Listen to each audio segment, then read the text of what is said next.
Assalamualaikum warahmatullahi wabarakatuh. Selamat sore pemirsa dimanapun Anda berada.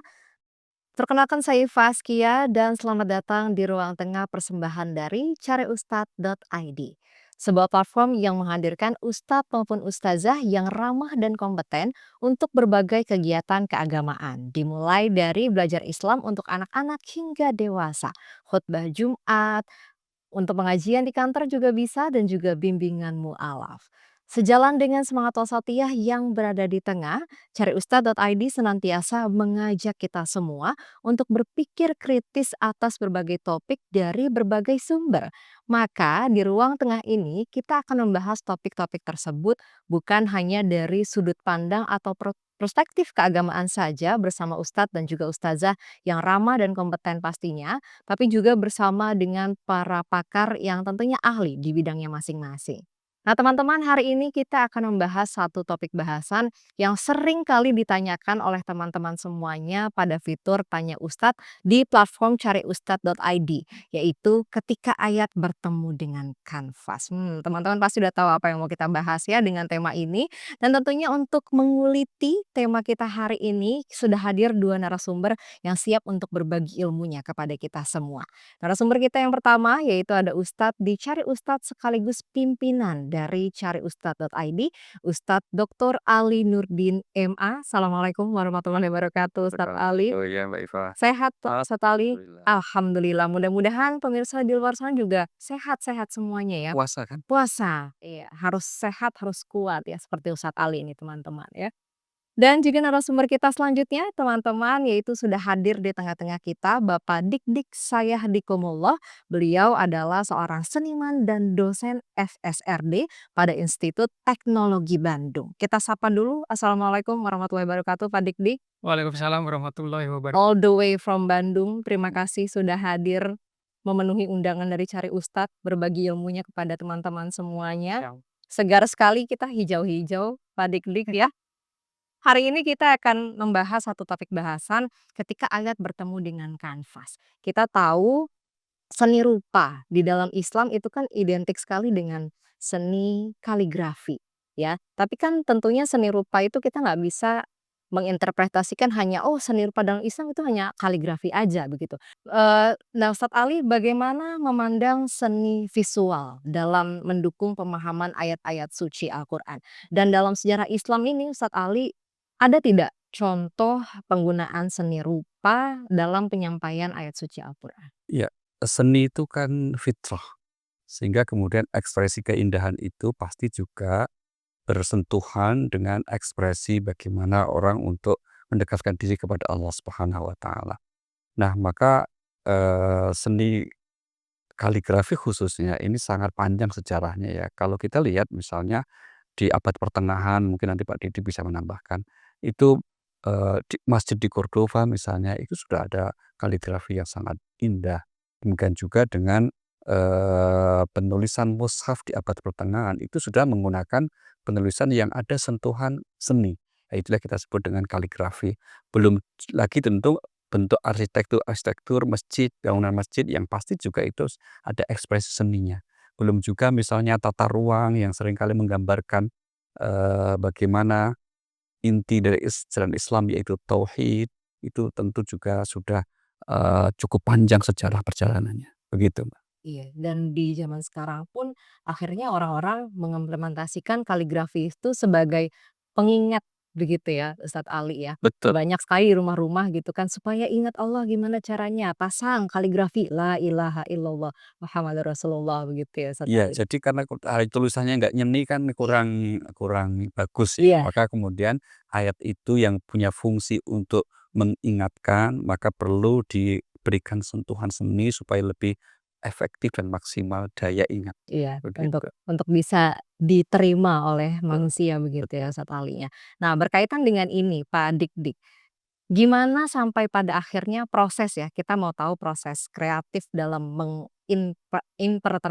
untuk menafsirkan begitu ya. Agak kebelibet nih saya, udah haus mau buka puasa nih, Pak Dik-Dik dan juga Ustadz Ali. Gimana caranya kita bisa menafsirkan dan juga menuangkan, menyuntikkan ayat-ayat Al-Quran ini ke dalam bentuk seni lukis atau seni visual? Seperti apa Pak Dik-Dik prosesnya? Baik.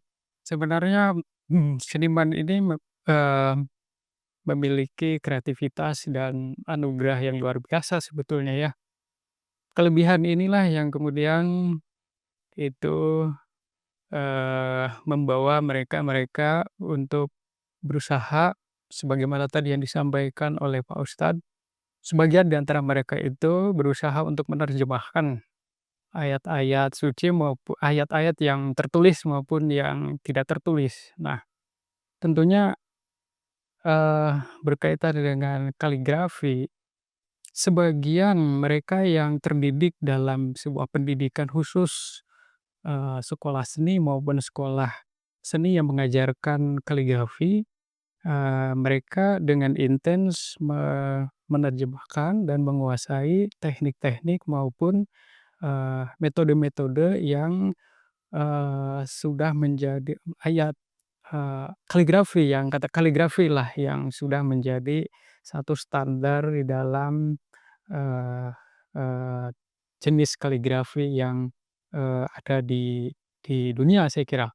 Dan kemudian sebagian seniman yang tentunya tidak mendapatkan pelajaran khusus tentang teknik kaligrafi, itu mereka masih bisa berkreasi dengan cara menafsirkan pada umumnya yaitu menafsirkan ayat-ayat yang terbuka, yang sebagaimana tersebar luas di alam semesta. Nah, upaya penafsiran itu saya kira relevan dengan makna-makna yang tersembunyi dari ayat-ayat yang terkandung di dalam ayat suci Al-Quran. Dan banyak sekali karya-karya seni yang dihasilkan oleh seniman yang berdua macam ini ya. Nah, salah satunya yang memiliki nilai, lebih bebas, lebih kreatif, lebih lebih katakanlah lebih lebih luas di dalam menuangkan gagasannya. Kalau dalam pandangan saya itu yang tentunya menafsirkan secara bebas ayat-ayat yang, ada di alam semesta. Wujudnya tentu bisa berupa visual yang representatif maupun yang non representatif. Bisa kalau representatif itu figuratif, ada gambar ornamennya, ada gambar-gambar, hiasannya, ada gambar, juga bentuk-bentuk plastisnya, tapi juga yang bisa juga geometris, gitu ya. Nah, saya kira susunan maupun struktur yang terkandung pada bentuk-bentuk visual itu dapat mencerminkan nilai-nilai yang luhur, nilai-nilai yang, berisi harmoni, keseimbangan, kemudian nilai-nilai yang sangat diagungkan oleh, ajaran-ajaran suci umat Islam saya kira. Berarti karya seni yang lahir pada akhirnya menjadi sangat personal ya, Pak Dikdik Ya ya, betul, bagi si senimannya itu gitu. Gimana ekspresi seni yang, pada dasarnya muncul dari proses kreatif individual, tentu senantiasa melahirkan, bentuk, fisik ya sebetulnya, karya seni itu fisikal sebetulnya, punya nilai yang mudah dicerap oleh panca indera, itu sangat, sangat mudah gitu untuk dikomunikasikan juga, disampaikan kepada, masyarakat luas masyarakat. ya? Iya. Nah, berkaitan dengan tadi apa yang disampaikan oleh Pak Dik-Dik, Ustadz Ali. Kita semua mau tahu batasan-batasan apa yang pada akhirnya menjadi harus kita perhatikan ketika kita mengimplementasikan atau menafsirkan, menuangkan ayat-ayat suci Al-Quran ini ke dalam sebuah karya seni, seni rupa tentunya gitu. Iya. Seperti apa Ustadz Ali? Ya pertama tentu ada hal yang disepakati ya, Mbak, kalau kemudian seni rupa itu mendorong orang untuk sampai mengkultuskan, sampai kemudian bermakna menyekutukan Hmm, Allah atau syirik gitu, itu sepakat, nggak ada beda pendapat itu bahwa itu seni yang mengarah ke situ dilarang.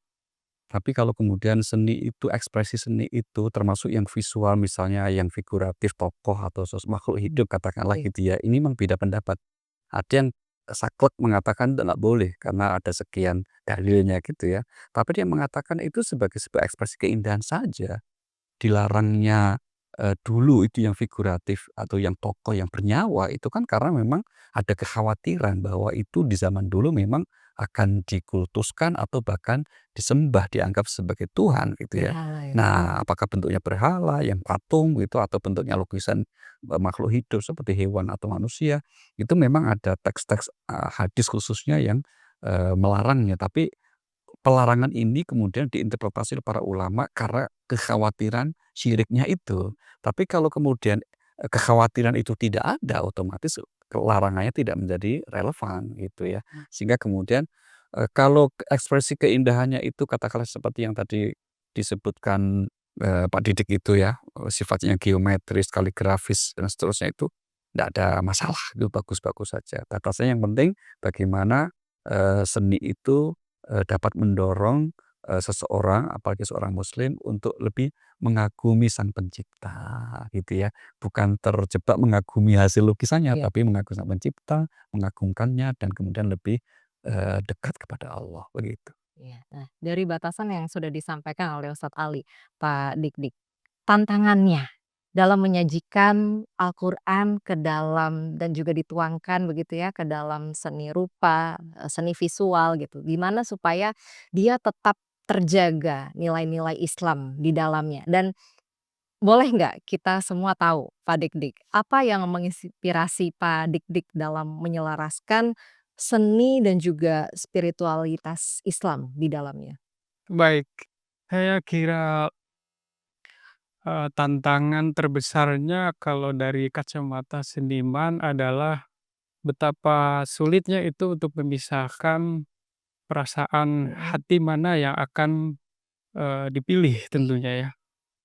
Karena bagaimanapun dalam penciptaan sebagaimana disampaikan oleh Pak Ustadz tentang nilai-nilai keindahan itu sangat terbuka luas iya, dalam bentuk apapun, wujud apapun, eee, ketika diekspresikan, dituangkan, atau diwujudkan ke dalam satu bentuk karya seni yang visual tentunya, pengalaman saya dalam membuat karya 2 dimensi tentu di sini, eee, kesulitan adalah di mana, dari internal itu sendiri bagaimana menjaga setiap, kalau dalam berkarya itu tidak dipisahkan sebenarnya antara, perasaan, batin, kemudian pikiran dan juga, eee, perilaku dan gerak gerak mhm, tubuh kita pada saat menuangkan ataupun, menetapkan dan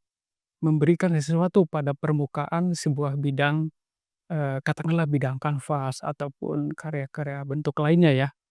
Nah, kalau kita mengukur dalam batasan kerangka yang sifatnya internal gitu, sangat personal katakanlah, iya, saya yakin itu sebagai manusia biasa pikiran bisa ke mana-mana iya, dalam membuat sebuah menentukan garis itu, menentukan warna mana yang cocok. Nah, selain dari kadang pikiran juga berubah ya, kadang wah tiba-tiba pikirannya kemana tapi kadang-kadang juga nggak cukup hanya dengan tanpa diimbangi oleh, suara musik ataupun, eee, suara radio gitu ya. Sedikit kalau suara itu, tidak berhubungan dengan apa yang digambarkan, tentunya perasaan pada saat menarik garis pun itu sudah akan mempengaruhi, ke arah pilihan hati ini apakah akan terus dalam konteks mengingat Yang Maha Pencipta iya, atau dalam konteks, meneruskan pilihan estetik menurut kacamata individual sang seniman. Nah, di sini 2 hal, kadang-kadang pilihan estetik itu juga bisa dipengaruhi oleh berbagai hal yang eksternal di luar diri diri seniman sendiri. Misalnya, oh ini harus mengikuti kaidah misalnya kaidah tulisan atau kaidah bentuk yang sudah diinginkan oleh seorang pemesan karya misalnya ya. mhm, Nah itu udah dialog yang sebenarnya tantangannya keluar ke dalam sih, Pak. Dan itu, eee, Ya tentu saja, sebagai contoh pengalaman saya sendiri itu tahun 2004 saya punya pengalaman pribadi di dalam menghadapi, realitas di mana, saya ada dalam lingkungan, eee, orang-orang yang cukup intens dalam kegiatan beragama, tapi kemudian saya melihat fenomena di mana masyarakat itu sudah, eee, bereaksi terlalu berlebihan, sehingga agak ada muncul tindakan-tindakan yang di luar kewajaran. Kemudian saya ungkapkan itu melalui sebuah karya seni lukis. Di situ saya membutuhkan, lebih banyak yang namanya, eee, pertimbangan dan renungan estetik, di mana saya saat itu lebih tepat harus menggunakan bahasa visual, bentuk-bentuk yang figuratif. Supaya apa? Supaya narasi maupun gagasan dan message yang itu bisa sampai dengan mudah Iya, dipahami. Tidak hanya estetik tapi juga, eee, pesan bahwa ada sesuatu nih yang perlu disadari oleh masyarakat mhm, tentang ada sesuatu yang salah ini. iya. Itu kan bisa cukup mudah itu kalau menggunakan bahasa yang tidak terlalu abstrak gitu. Kurang lebih Jadi apa, proses pembuatannya itu nanti pada akhirnya berpengaruh kepada bagaimana masyarakat menangkap apa yang dimaksudkan dalam suatu karya seni itu ya, Pak Dik-Dik ya? Kurang ya lebih seperti itu kan ya?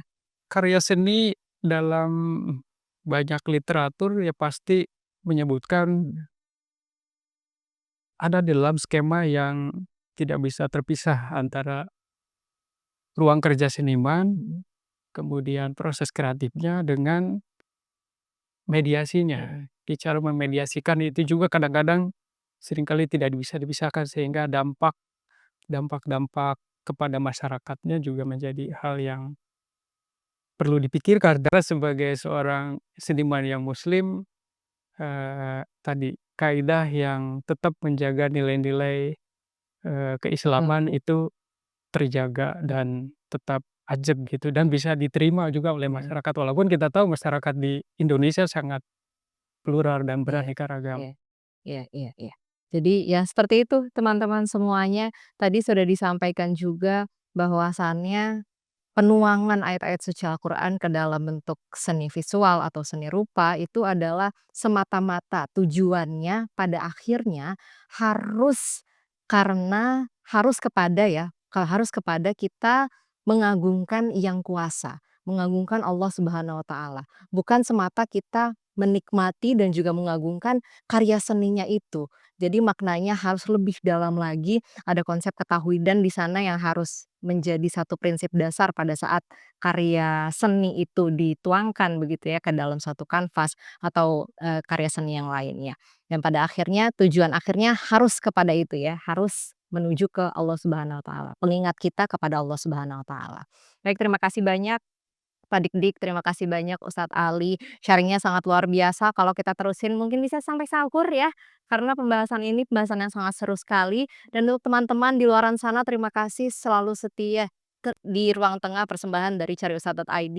Dan jangan lupa untuk nantikan episode lainnya, karena banyak sekali episode lainnya yang tidak kalah menariknya daripada episode hari ini. Nah teman-teman, selamat menikmati waktu menantikan buka puasa. Saya sudah tersedak-sedak ini ya, sudah mau buka puasa ini ya, Pak Dik-Dik dan juga Pak Ali. Terima kasih banyak, selamat sore teman-teman semuanya. Wassalamualaikum warahmatullahi wabarakatuh.